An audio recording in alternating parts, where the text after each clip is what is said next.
मला यातली पूर्ण कल्पना नाही, पण भारतीय जनता पक्षाचे निर्णय सर्व सहमतीने होतात, सगळ्यांना बरोबर घेऊन चर्चा करून होते. व्यक्तिगत लाभ आणि लोभ याला महत्व नाही.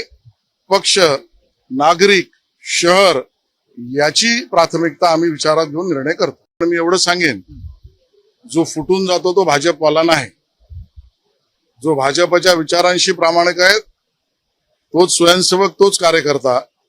आणि नेमका भिवंडीच्या प्रकरणातली मी माहिती घेईन, पण जो सर्वसाधारणतः आमच्या विचाराशी फारकत घेतो तो भाजपचा नाही. तो भाजप फुटीर म्हणता येणार नाही. तो आम्हाला सोडून बेदखल झालेला आहे असं मी म्हणेन. पण एक गोष्ट खरी आहे, जी आज महाराष्ट्राला कळली, आम्ही ती वारंवार सांगत होतो की हे सत्तेसाठी एकत्र आले, स्वार्थासाठी एकमेकाचा राजकीय जीव सुद्धा घेतील. हेच आपण सर्व पक्षांचं बघतोय. महाविकास आघाडीतल्या स्वार्थ ज्या वेळेला होता तेव्हा गळ्यात गळे, आणि स्वार्थ स्वतःचा आल्यावर एकमेकाचे गळे पकडणे हा धंदा यांचा सुरू झालाय.